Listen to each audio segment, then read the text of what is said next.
You're listening to What She Grows Through, a podcast dedicated to empower and uplift Black women to grow their self-worth. I'm your host, Chanel Amir, one of many dope Black women, creating a community for us to pour into and align with one another, uncovering our true feelings from sexuality to self-love, to begin growing through life and evolving into our best authentic selves. Let's get started.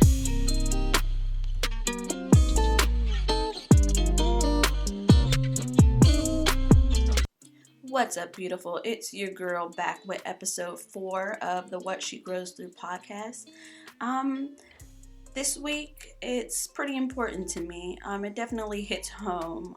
As I told you last week, I'm 9 months pregnant. I currently have 7 days left, and I'm quietly losing my shit. So, I think this is the perfect segue to just start right into our episode.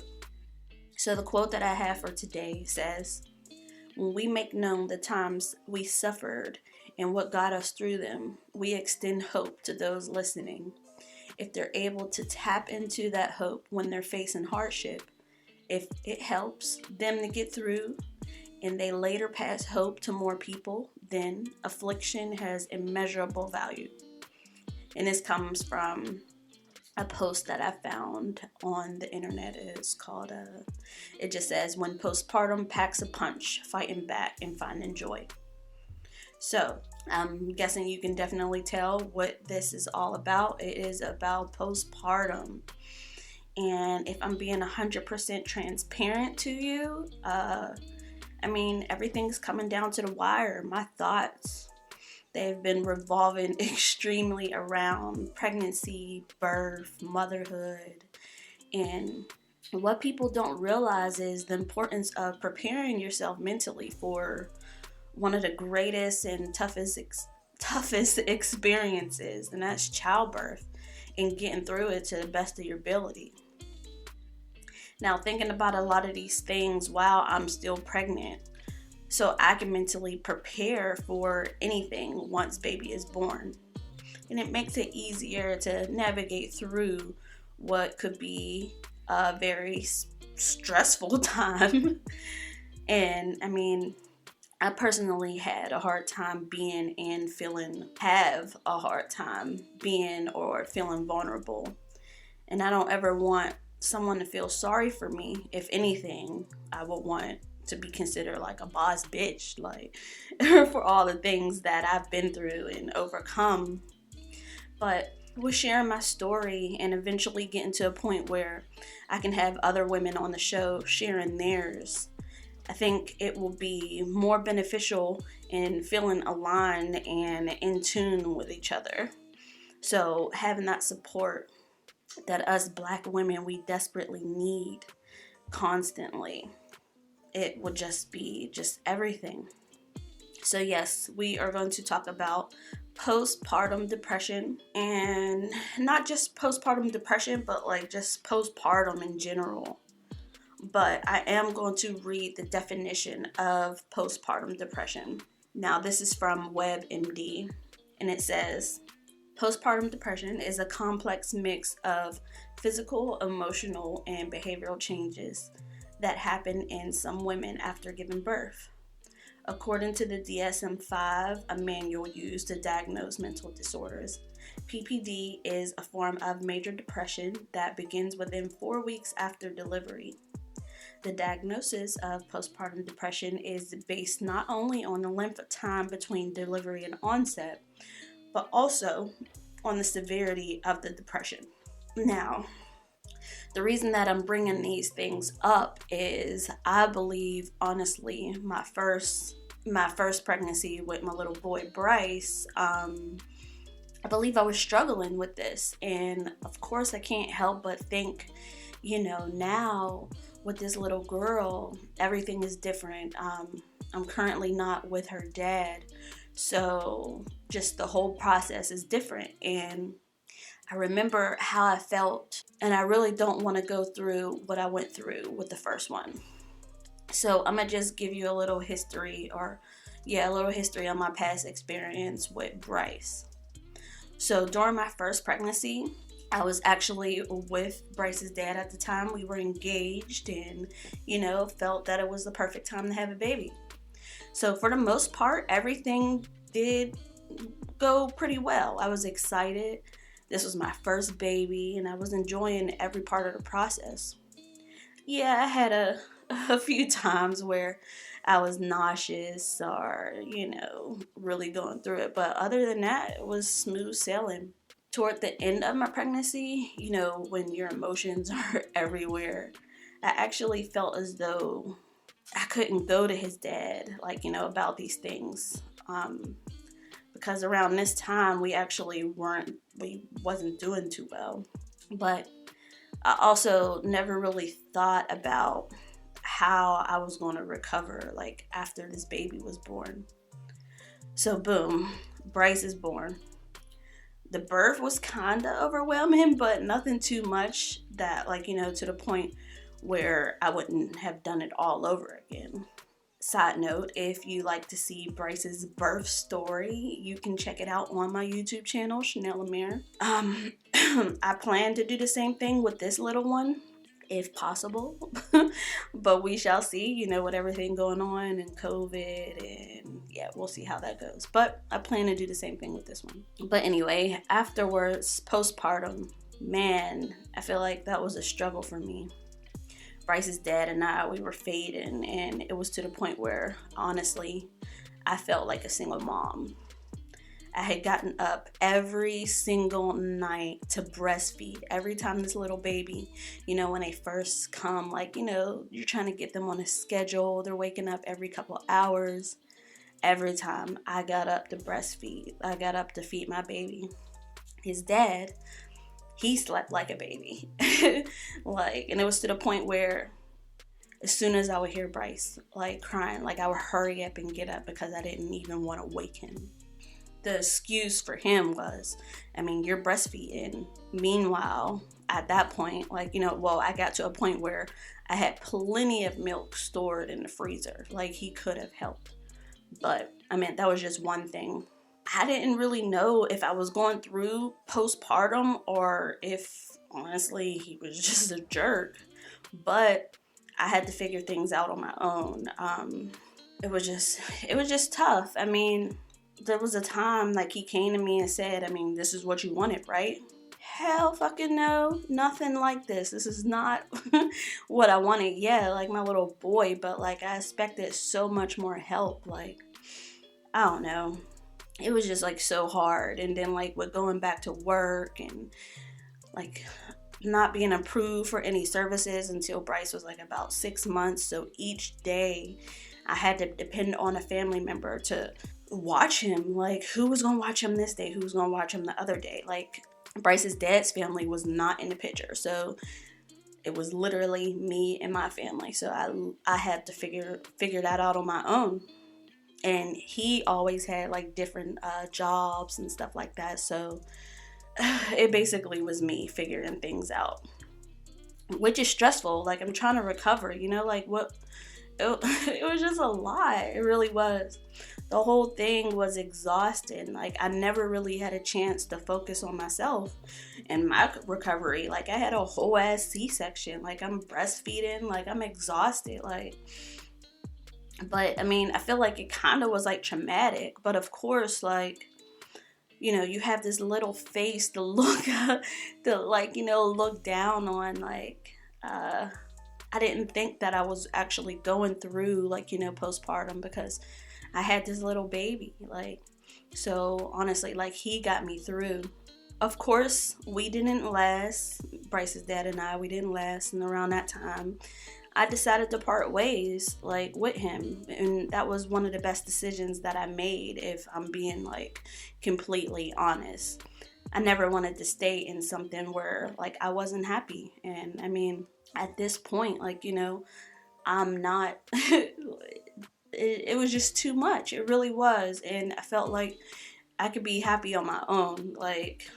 Just me and my baby. Just going through that, my first pregnancy, And now, like, I'm pregnant again. I'm at the end of this one. And because I didn't even think about how I was going to handle, my last pregnancy, like now I want to be prepared as much as possible. And having 7 days left, I'm scared for real. I'm nervous, and there's just so much going on. Like, I'm thinking about so much, and I just want to share like what my fears and what my worries are, like at this point, like with my second baby going on. So obviously we want to feel as though like, we have it all together, but like underneath, like I'm literally struggling every day.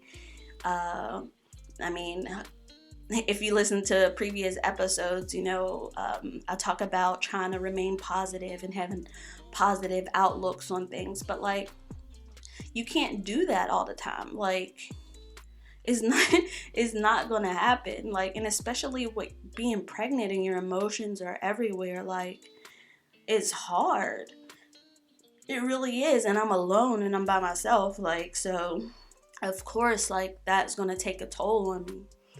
So it's just, when you're looking at social media, like sometimes I catch myself being like a bit like envious a little bit of the help and the support that others have, while, this particular pregnancy, like I don't really have that. I have support from family and friends, but I'm kind of alone. Now there's some pros and cons to that. Like, some pros is, I didn't have the stressors that added to my first pregnancy, where with Bryce's dad, I felt like I had to walk on eggshells. I felt like I couldn't even complain or vent or even share my emotions of like, how I was feeling in that moment. Like right now, like I don't have to worry about that. But of course there's cons, like maybe just wanting that foot massage, or like, a back rub occasionally. Like your body is going through so much. Like I would love something like that. Like, and it's just so stressful that, I don't really get to have that. I can only go so far with my son Bryce. Remember, he's 4, and he'll put like some lotion on my legs. But it tends to be like only in one spot. And of course, like he finishes in about 5 minutes. Or if he can go longer to see, like, if the lotion blends in. But he's always like, Mom, are you ashy? Do you want some lotion? I'm like, yeah, Bryce, come on. Yeah, that doesn't really last too long. But that's the most that I get. I did go get a pedicure, and the place that I went to, they had like the massage seat. So, oh my God, that felt so good. I enjoyed that so much. That was like the highlight of like my pregnancy. But like having someone that like mentally encourage you, damn, you're really doing a damn thing. Like you giving birth, like you got a child, like you're doing all of this. Like I just don't have that, like, and I just want it so bad. I do. And like I just find myself feeling down. Like I didn't have that the first time around, but just saying, like, thought things would be different this time around. But hey, we all grow through it, right? Grow through it. Some other fears and worries that I have is being an entrepreneur and owning my own business. Like I have to like, one, find and pay someone to take over for me while I'm out, which I'm currently only going to have like about 2 weeks off. Like I literally have to pay for my own maternity leave. And then 2, figuring out a way to now work around having 2 kids. Like, luckily, my main business is commercial cleaning, which I can do anytime at night. So, probably just gonna plan on just going there when no one's there. Just also trying to stay on top of like this social media thing with all the other things that I'm into currently, like, with the blogging and IG and podcasting and stuff like that. Like, it's gonna be a struggle, and I'm just trying to figure out how I'm gonna be able to maintain all of this. Like, I'm feeling some type of way now.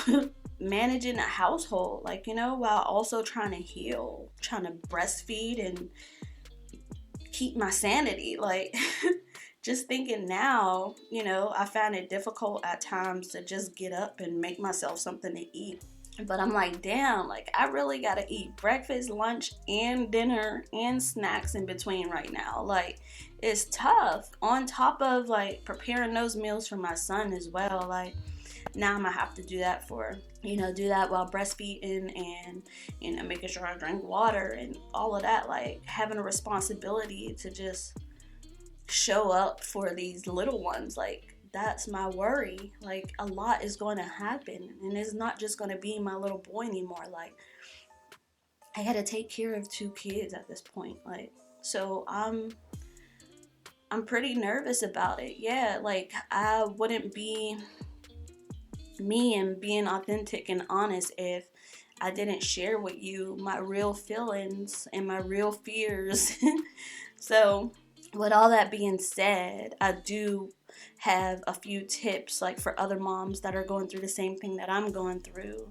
Just some things to think about for me as well as you.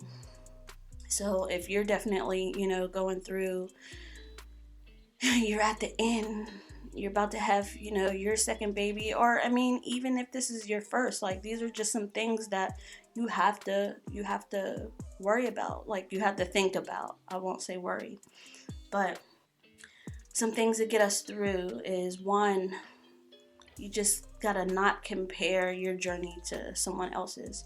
Like I said, our journeys were all different. Like, we're literally all different. Now, some of them, we might have lots of similarities and stuff. We might all be going to the same place, but, like, our routes are all different. Like, so you can't compare your journey to someone else's. But you gotta allow your own experience, without comparing it to someone else's. There may be things that you enjoy about pregnancy, or, about things postpartum that others don't. Like, you might find that, you don't have postpartum, or, like, you don't. It's just, it might be different. Like, maybe breastfeeding is a struggle for you, or maybe you don't even want to breastfeed. Like, just remember that, like, you can't compare yours to anybody else. Another tip that I have is, like, if you need the help, definitely ask. It's so worth it. You have to reach out for help, even if it's, like, someone offering to bring food over. Definitely take it. I'm gonna utilize this one. As soon as someone say, "Oh, help, yes, bring me food," that's what I need, because I know if I don't want to cook now, then, like, yeah, I'm not going to want to do that at the the time when baby girl's here. But we can't do it on our own. We just got to remember that, like, it takes a village, right? So it's just, this is the area I honestly struggle in. Like, I have this thing. If I reach out and I finally, like, get the nerve to even ask and even reach out, because that's hard for me anyway. I want to do it all on my own. But if I finally get the nerve to ask something that I need, and you hesitate, even for a second, oh, fuck that. Like, I'm good. Like, I don't need your help. I will find a way to do whatever it is on my own. And that's just, like, something that I'm struggling with. So the whole, if you need help, ask for it. That is definitely a struggle for me, because, like, I want to do it all on my own. Like, it's just, I hate when, I feel like I have to depend on other people. But in this moment, you definitely need the help. Like, you do. Like, just take it, and it's gonna go a long way. But another tip that I have is, like, having that outlook, like maybe a person in motherhood that you can vent to, somebody who's already a mom that you can lean into and talk to. There's other ways that you can do this. You can take advantage of Facebook groups. I'm currently in a couple, and honestly, that has been getting me through. Like, a lot of these moms have been like, or going through the same things I'm going through. And it's just like, there's no bias. Like, they don't know you personally, but like, they're going through the same things. Like, it's just, we just got our little community, like a little sisterhood. And that really has been helping me this time around. There's other organizations that that might can take place. Obviously with COVID, like, it's kind of hard to be in like different things, but maybe if you like do your research, Google is like the best thing. Maybe they're having like some virtual stuff, but definitely check that out. Some services that might help, getting a doula.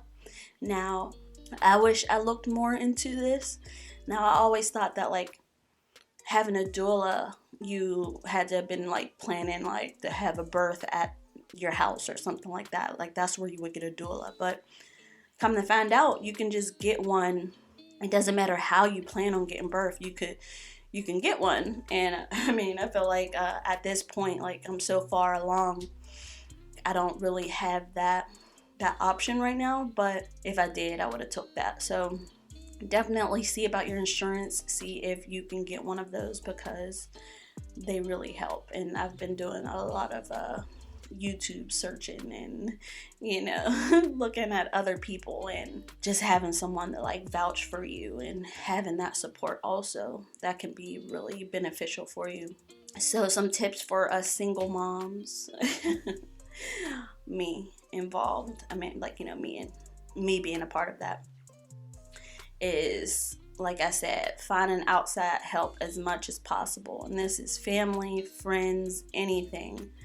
Luckily, I have a really good support system. Like, I have pretty good friends. I have like a really good family that'll be involved. So, I have that, and I have her dad. Her dad will be involved. It's just us not being together. Like, I just don't have the traditional, mommy and daddy in the house. Like, her dad will be there. But yeah. But some other tips that I have is just getting to a point where you're okay that some things might not get done around the house. Like, this is a big thing for me. Like, right now, my house is like clean. It just feels good to just walk up the steps and not see just clothes on the floor or something like that. But when baby's born, you got to remember that like it might happen, and you have to be okay with things not looking like a certain way. Maybe not at one point, at certain points. So it's just, you got to come to know like a new way to life, and just take it slowly. Like, you're gonna have this person who is so dependent on you, and I'm gonna have 2 little people who are dependent on me. So it's just, I gotta pick my battles. Like, yeah, the laundry might not get done for a while. Like, maybe instead of cleaning the bathroom like when the baby is asleep, obviously they say sleep when the baby's asleep, but maybe just chilling and being okay with chilling. Like, it's okay. It's gonna take a while, and you gotta be okay with that. Another tip is just taking a breath, like just taking a break. These are normal parts of adjusting to being a mommy, let alone a mommy of 2 or 3 or more. Like, it's tough. Like, we're really superheroes, so we just gotta take a break and be gracious, like give ourselves grace, and just know things are gonna be okay. Like, you're a mom, you got the greatest position in the world. Not everyone could be a mom, so just take that as a blessing, and that's what helps me get through. I'm really a mom. I'm about to be a mom of 2 kids. Like, I'm about to be a mom of a little girl. Like, that's something that I always wanted. I swear, like, I have a little boy, he's awesome, and now like I get a little girl. I'm so excited for it. And this goes into my next tip with affirmations, giving yourself affirmations. Like, I am doing a damn thing, even if other people don't do that. Like, just I've been keeping a whole ass human alive, like, you know, 2 humans, like, you know, that is everything. Not just yourself. Like, you're being selfless. Like, you're literally putting other people's needs like before your own. It's just amazing. So you just gotta like give yourself affirmations like every day. And this can go into looking in the mirror. You are just doing a damn thing. You are fucking awesome. This shit is hard, and look at you just handling shit. Like, look at you.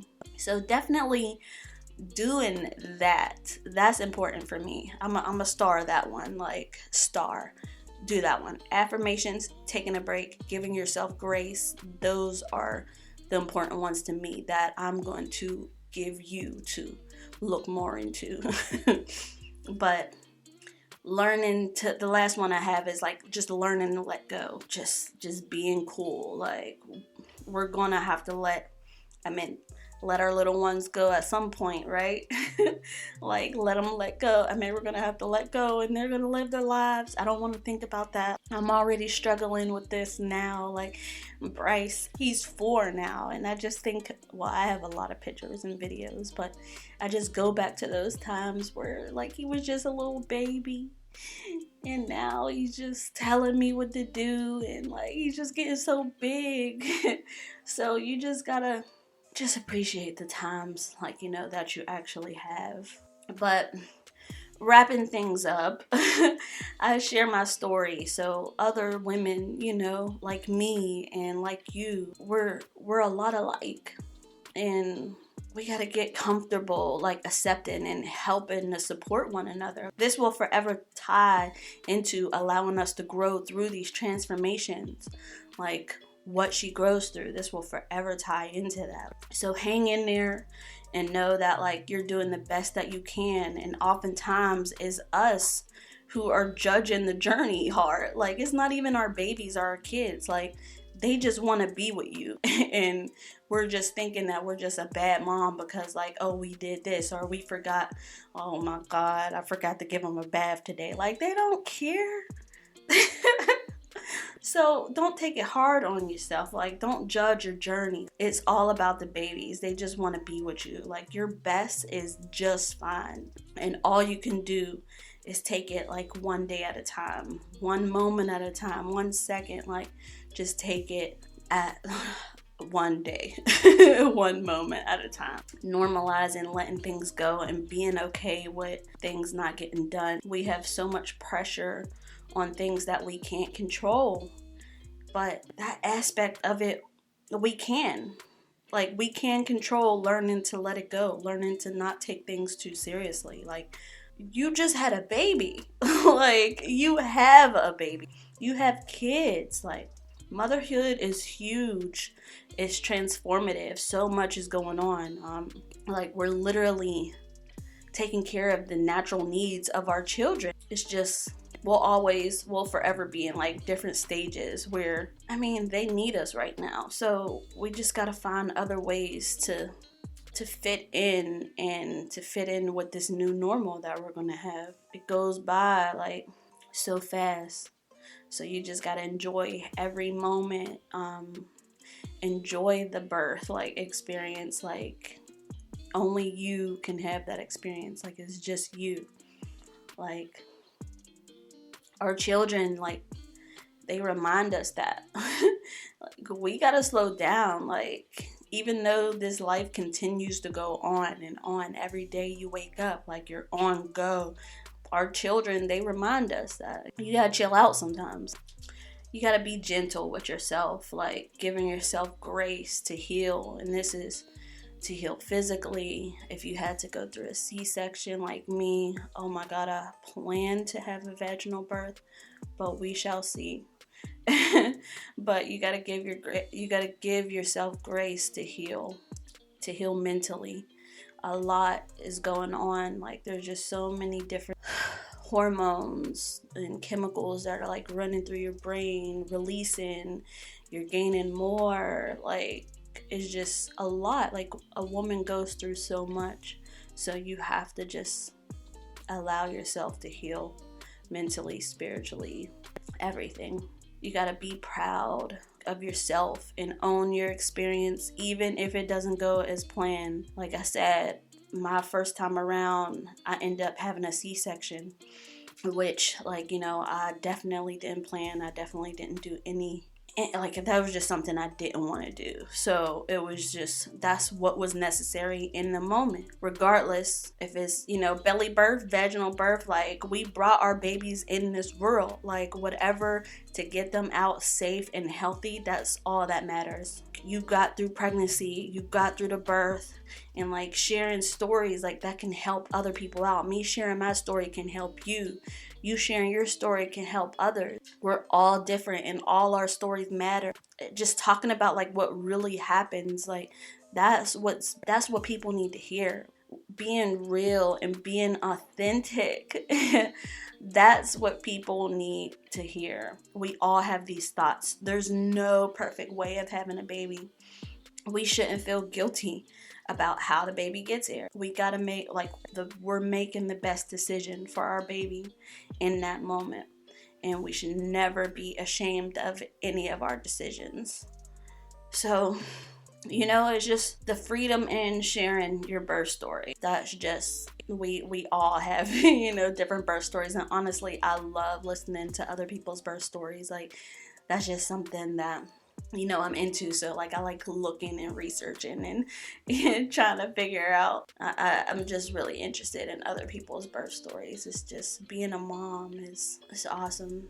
It really is. But I'll follow up with another episode later on of my birth story with this little girl, and put the similarities and differences from my first, of course, because everything is not going to be the same. I'm looking forward to it. Like I said, like, I wouldn't be me if I didn't share my worries, like, and fears. Like, it's a real life fear. Like, I'm about to bring another baby into this world, and childbirth is no easy thing. Like, so of course I'm nervous, and with COVID going on, and, like, Black women, like, the mortality rates, it's just a lot for us to think about, a lot for me to think about right now, and I'm scared. I really am.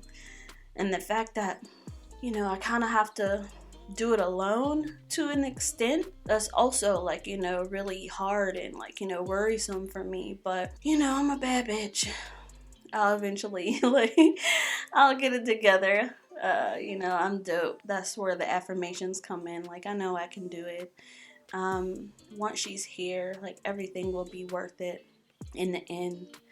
And I can't wait to share my story with you guys. I don't know. It's kind of therapeutic for me now. Like, I'm getting into a rhythm where I'm sharing my thoughts and my feelings with you. And I've been, getting some feedback, and I see things growing. So it makes me feel pretty good that I'm doing the right thing. I'm on the right track, and I don't know. We'll just see how things go. But I'll continue to keep you updated so that we can continue on this journey. So if you would love to share your birth story, you can reach out to me. I would love to hear it. We can talk about that together. Like, you can get on the show and tell me all about your story. I think that would be great. Thank you for tuning into episode 4 of What She Grows Through. I hope you were able to grab some gems that'll help you with your motherhood journey or someone else's. Be sure to rate and review by giving me 5 stars on Apple Podcasts so others can begin finding the show. If you'd like to follow me, you can at What She Grows Through on Instagram and Facebook. I'll be getting my website up soon, so you can do that eventually. But always be sure to authentically be you, beautiful. I look forward to talking to you next week. Until then.